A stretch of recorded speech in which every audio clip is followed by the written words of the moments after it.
Est-ce que ce que je mets dans l'assiette des gens les met en danger sur la santé?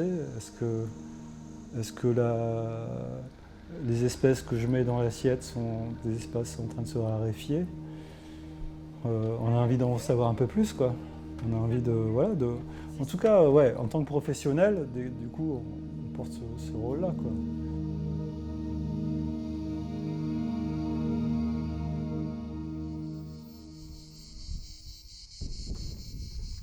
Je m'appelle Sandrine Ruiton, je suis enseignant-chercheur à l'Université d'Aix-Marseille et je fais ma recherche à l'Institut méditerranéen d'océanologie à Lumini. J'étudie le fonctionnement des écosystèmes benthiques, c'est-à-dire côtiers dans notre région, mais aussi à l'extérieur, en Atlantique aussi. Voilà. Alors ce qui m'intéresse plus particulièrement, c'est vraiment de comprendre comment fonctionnent ces écosystèmes, comment les espèces interagissent entre elles, entre l'habitat, les algues, les invertébrés et les poissons, pour comprendre justement les modifications que peuvent avoir les activités humaines, comme la pêche, comme la pollution, comme des espèces introduites, invasives, etc.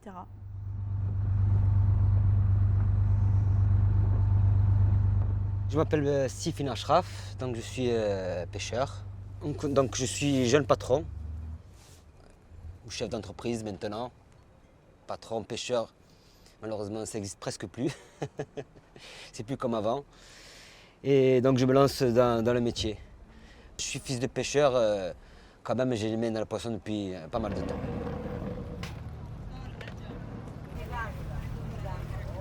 J'ai eu la chance d'aller à l'école, parce qu'on est là quand même la nouvelle génération. J'ai quand même un niveau bac+2 validé, acquis. Je me suis orienté vers le commerce, j'étais un peu jeune, ça me plaisait plus ou moins, j'étais un peu vadrouilleur. C'était pas trop mon truc à l'époque. Suite à cela, donc, j'ai quand même passé mes diplômes de capitaine de sang. Donc moi, le choix définitif, c'était d'être pêcheur pour être mon propre patron. C'est surtout ça. Et là, la passion aussi, on l'a. Pourquoi? Parce qu'il faut dire ce qui est, on est libre. Des horaires, bon bien sûr, c'est des horaires pas faciles, mais il y a quand même de la liberté. Il y a beaucoup de liberté. C'est pour ça même dans notre pêche, j'essaie de varier tout type de poisson. Comme je disais, tous les prix. Oui. Tous les prix, ça veut dire qu'une famille de 8 ou 6 ou 4, ils peuvent, en venant marcher, c'est sûr qu'ils vont repartir avec quelque chose. S'ils viennent pour acheter, c'est sûr qu'ils vont repartir avec quelque chose. C'est ça l'avantage, et quelque chose de frais surtout. Non, mais si tu veux, il y a beaucoup de gens, des Marseillais ou des néo-Marseillais, qui connaissent pas le marché, ça leur fait peur. Ça leur fait peur. Il y a une mauvaise réputation, parce qu'ils croient que c'est pour les touristes. Ah oui. Non, mais il y a beaucoup, hein. Tu entends ça, quoi. Du coup, tous ces gens-là, je pense s'ils arrivent à basculer, à comprendre que le marché, c'est un super lieu, à la fois tu peux acheter. Parce que tous les gens, tous ces nouveaux gens là, ils vont au marché paysan, ils cherchent des bons produits, ils cherchent les circuits courts. Toi, paysan direct. Et là, vous êtes en circuit court. Tu as le pêcheur direct, quoi. C'est du circuit court avec une qualité alimentaire directe. Alors, et pas cher. Et pas cher, ou cher, ou accessible pour certains, toi. Estianqui, j'habite à Marseille depuis 1995, je suis cuisinier. Donc j'ai fait l'école hôtelière à Marseille, à l'école de Bonneveine. Et après je suis parti à Los Angeles pour travailler avec des Japonais et apprendre avec des Japonais. Et j'ai ouvert un petit restaurant quand je suis revenu. Donc j'avais mon programme, c'était un menu de choses qu'on aime bien. Et donc ce menu, il s'est retrouvé au bout de quelques mois à la poubelle pour devenir freestyle sur le port, à inventer sa cuisine avec les poissons qu'il y avait. Du coup, ça a construit une autre histoire. En tant que scientifique, on est amené à collaborer avec les gestionnaires de l'environnement. Par exemple, moi-même, je fais partie du conseil scientifique du Parc national des Calanques. On va avoir la connaissance des espèces, de l'état de l'environnement, on va savoir Est-ce qu'à tel endroit, c'est en bon état? Est-ce que l'état écologique est satisfaisant? Est-ce qu'il faut ménager certaines espèces plus particulièrement que d'autres? Moi, j'ai des contacts avec les pêcheurs parce que c'est vrai que nous, on est peut-être scientifiques, on est censé avoir de la connaissance, mais en fait, on s'aperçoit que les pêcheurs, et notamment les pêcheurs artisanaux, ils ont une énorme connaissance du littoral, des écosystèmes. Eux, ils vont pouvoir nous dire à tel endroit, il y a telle espèce qui se reproduit. C'est assez énorme comme connaissance qu'ils ont. Et ça, c'est une connaissance qui est vraiment essentielle et très précieuse. Donc ça fait 19, madame. Les anciens sont la base de la pêche. Ils t'inculquent, ils t'expliquent, ils te montrent tout. C'est-à-dire comment le poisson, où il est, les saisons, selon le vent, la température de l'eau, s'il faut aller plus au large, plus à terre. Si tu risques de prendre des pierres, c'est compliqué ça aussi, des pierres dans les filets. Donc ça, tout ça, c'est les anciens qui t'expliquent, selon les courants, selon le vent. Ça ne s'apprend pas à l'école. L'école, c'est que de la théorie.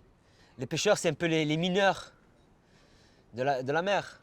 S'il a un bon puits, qu'il trouve son charbon, que du jour au lendemain, on lui enlève son puits, il a creusé toute sa vie dans ce puits-là, il n'est pas content. Et après, je peux comprendre aussi, on a l'exemple du mérou, poisson en voie de disparition, il faut le préserver. Peut-être que dans 10 ans, j'aurai la chance de pouvoir encore le pêcher.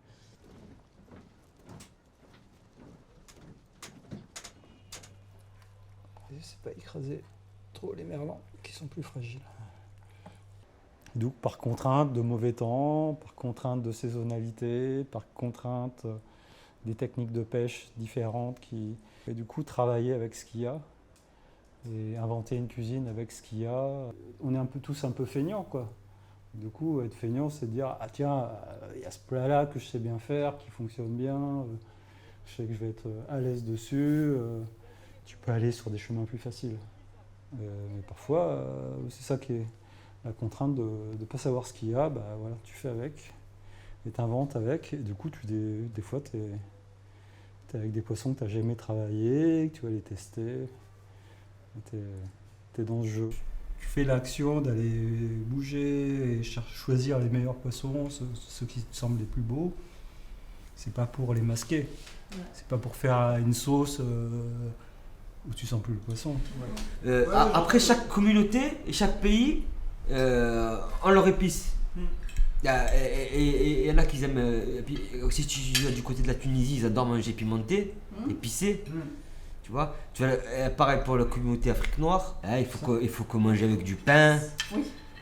On est 6 voire 8 à table. Tu comprends bien que la maman n'a pas le temps tu vois, de peaufiner. Non, mais parce que quand tu dis masquer, je vais en venir au masquage. Ouais, ok, j'entends. Parce que voilà, nous, après... Maman, il n'y a pas un client qui demande plus de poissons qu'un autre. Il faut savoir que déjà, il n'a pas le choix. Il y a les poissons de saison. Donc, là, notamment aujourd'hui, là c'est la dorade, par exemple. Après le merlan, on a la chance de pouvoir le pêcher toute l'année. Donc c'est pour ça que je n'ai pas pris de risque, comme je suis jeune pêcheur, j'ai embarqué du matériel de pêche qui me permettra de pêcher tout au long de l'année. Donc comme je disais, merlan, maquereau, tout ce qu'il en est. Ensuite, il faut comprendre, au Vieux-Port, c'est des connaisseurs. Donc ils veulent du poisson frais et surtout, c'est des clients de communauté. C'est-à-dire que selon la communauté, vous allez vendre cette espèce de poisson-là ou une autre, dans son mode de cuisson, que ce soit frit, bouilli, en soupe ou en bouillabaisse, au four, au couscous. Donc selon les coutumes et les traditions, vous allez vendre plus ou moins un poisson ou un autre. Bien entendu, la raréfaction des poissons, ça touche surtout les poissons qu'on pêche. Donc c'est pour ça qu'il faut se poser la question, est-ce qu'on ne pourrait pas pêcher autre chose pour finalement mettre moins de pression sur ces espèces commerciales et améliorer leur situation tout en continuant à manger du poisson. Alors la saupe, c'est un poisson en effet qui est un peu délaissé par les consommateurs, mais c'est un poisson qui est quand même très présent sur notre littoral, qui est commun, on peut dire que c'est vraiment un poisson très commun, qui se déplace en bancs très importants, parfois de plusieurs centaines d'individus, de 30-35 cm, donc ça fait beaucoup de ressources. Et cette ressource n'est pas exploitée. Donc ça pourrait être en effet une solution pour laisser un petit peu de liberté aux autres espèces, hein, essayer de s'habituer à consommer d'autres poissons. Alors la sope, c'est un poisson ultra négligé. C'est limite un pêcheur, si un pêcheur à la ligne a la chance, je vais expliquer pour la chance de pêcher ce poisson, en général il va le rejeter à l'eau. Pourquoi la chance? Parce que c'est un poisson qui est herbivore. Il mange des algues, donc soit des algues vertes ou brunes. Donc je ne vois pas un pêcheur à la ligne mettre des algues à l'hameçon. Voilà pourquoi s'il a la chance d'en pêcher un. Ensuite, c'est un poisson qui est herbivore. Qui dit herbivore dit un poisson fort, un peu comme le mulet. Très fort en goût. Très fort en goût. Après, la sope, pareil, c'est communautaire. C'est très méditerranéen. Hein, la saupe. Ou dorade rayée pour les Parisiens. Dorade en pyjama pour la blague. C'est un poisson qui est dit hallucinogène. Bon, j'en mange et j'attends toujours. Hein. C'est vrai qu'en général, il faut le manger le jour même. Sorti de l'eau, il faut le vider. C'est ce qu'on dit. Donc c'est un poisson qui est négligé, mais petit à petit, qui revient, il revient. C'est un poisson aussi qui est assez très bas prix. Hein. C'est pas le poisson du pauvre, mais c'est un poisson qui est, comme je disais encore pour donner un ordre d'idée, ça coûte 4 euros, 6 euros. Une dorade aujourd'hui, là, c'est entre 16 et 18 euros.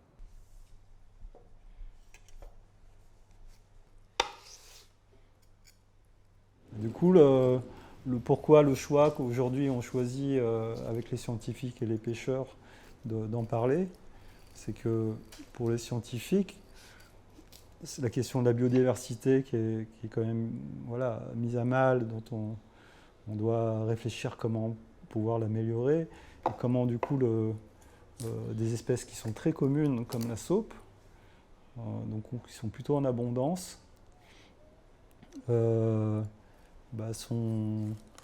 permettent de ne pas mettre une pression sur des poissons qui sont plus rares.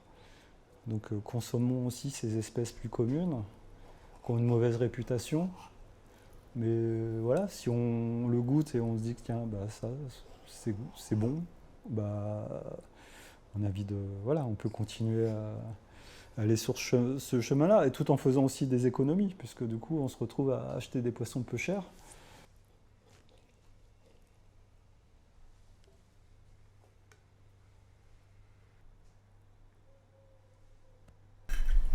Ouais, c'est vraiment bon. Mais c'est très gras comme tu dis, c'est bon. C'est bon, hein. T'as vu?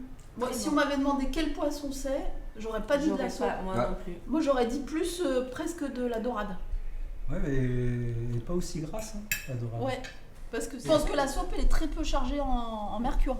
Manger des poissons qui sont en bas de la chaîne alimentaire, c'est meilleur pour la santé, ça varie l'alimentation.